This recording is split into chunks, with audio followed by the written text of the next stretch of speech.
Hi, and welcome to Budget Prepping. I'm your host, Dr. Matt. In today's episode, I want to talk about communication because during a time of survival or disaster, you're going to want to communicate with people that you need to or want to. And one of the things I love about being able to communicate during those times, just the comfort of hearing voices, knowing where you need to be, knowing what you want to do, it can keep you going. It's psychologically absolutely amazing. And today I want us to talk about a couple of things. Now, again, I've mentioned that I like going to garage sales. This is one of my garage sale finds from years ago, and it is a hard shell, sits in the trunk of my car, CB radio. And I open it up, this little weasel has got 40 channels push to talk. It's got a magnet mount antenna that just, stretches on out there, just articulates out. And it's got a cigarette lighter adapter to give me power.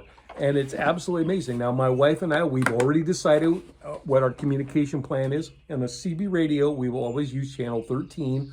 There's 40 to pick from. We just picked 13 because a lot of people won't because it's unlucky, whatever. Pick whatever you want. Chances are 7, 17, and 19 are going to be real busy. Channel 9, of course, is the emergency channel. You can use that to communicate to emergency services, but I don't think they monitor it anymore. But again, I want to go back to how important it is to be able to communicate. Now, consider what I did. Is I'm a ham radio operator, and I actually, when I teach my class actually has where I talk about how to get your license without taking a class or reading a book. And how does that work? Well, you go to hamexam.org, hamexam.org. I'll leave the link below. Probably a good time now to pause, hit the like and subscribe, leave a comment, whatever you need to do, and then come back. Okay, ready? Okay. No, go to hamexam.org, scroll down till you get to the technician test. And on the technician test, you just find that practice test and you just take it over and over and over and over. And you're not going to have to know the answer. You're just going to have to memorize the answer. And I knew nothing of ham radio. I probably did it 20 or 30 times.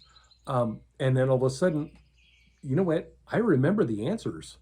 And with that, I was able to pass my test. I only missed 2. So it's awesome. So again, there's a pool of tests or pool of questions. And then from there, then you're able to stretch out and find those little babies. It'll link it all up for you. It's awesome. That practice testing is great. It just blows my mind how cool it is. And then the real deal goes around. Now, thanks to COVID, online, you can go through and take the test yourself.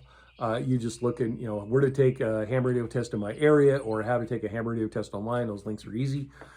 But again, consider also from Amazon, a very inexpensive handheld radio. Now, the technician only gives you like a super deluxe walkie-talkie level of frequencies. You can get like a CB looking thing that'll talk only on those frequencies. Great. But I like the handhelds because they're just as powerful.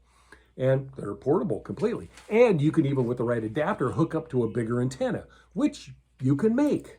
There's wonderful YouTube videos on how to make a very inexpensive J-pole antenna for a 2-meter radio. It's awesome. And from there, I probably should mention at this time, these videos are unedited because life is unedited. I'm telling you that. Okay, so here we go. So again, I took the practice test. I got my radio, loved it, fell in love. I joined a local ham radio club so I could ask a lot of stupid questions. I'm a newbie. What do I do? Guys were so helpful. And these are like old guys that were in the military. They were incredibly helpful. They were so nice. And they were very willing to show me the ropes. It was cool. And in my particular state, I was able to get a vanity license plate for a one-time fee, no annual fee from there. And I got my ham radio call sign on my car, which I was told, because I do participate in my county's Department of Emergency Management, that in the event of some emergencies where they do a blockade on the road, I might be able to get through because I'm an emergency worker. Yeah, so I've got my ID card from my county, and I've got my ham radio call sign on my car, and of course my radio sits in the car. Now I'll talk about my specific ham radios later, but again, consider communication electronically through a CB radio because it's pretty cool how it goes. Now, in the event that everybody in your family can come up with a license for a ham radio, skip the CBs and go right to ham radio. It's pretty easy. But in my house, I'm the only one Most everybody around me is pretty artistic. I'm a little on the technical side. And with that, like my wife has zero interest in bothering to pass her ham radio license test. It is illegal to operate a ham radio without a license. So that's where a CB can come in. Now, if you go to the right CB store and you just talk about, hey, I'm a newbie, what do I do? They can help you out there. And I'll provide a couple of links of some good equipment below for ham radio gear that, or excuse me, CB gear that you can consider off of Amazon. But the truck guys, if you get that radio that I would recommend, then that truck guy can really help you fine tune exactly where to place the antenna on your particular vehicle with the right antenna mount, with the right antenna, and be able to proceed from there. So with that, yeah, that's communication. That is really important. But openly talk about communication, because communication is going to certainly fill in within that realm of safety. And that is, of course, our highest priority when it comes to sustainable living / disaster preparedness / prepping.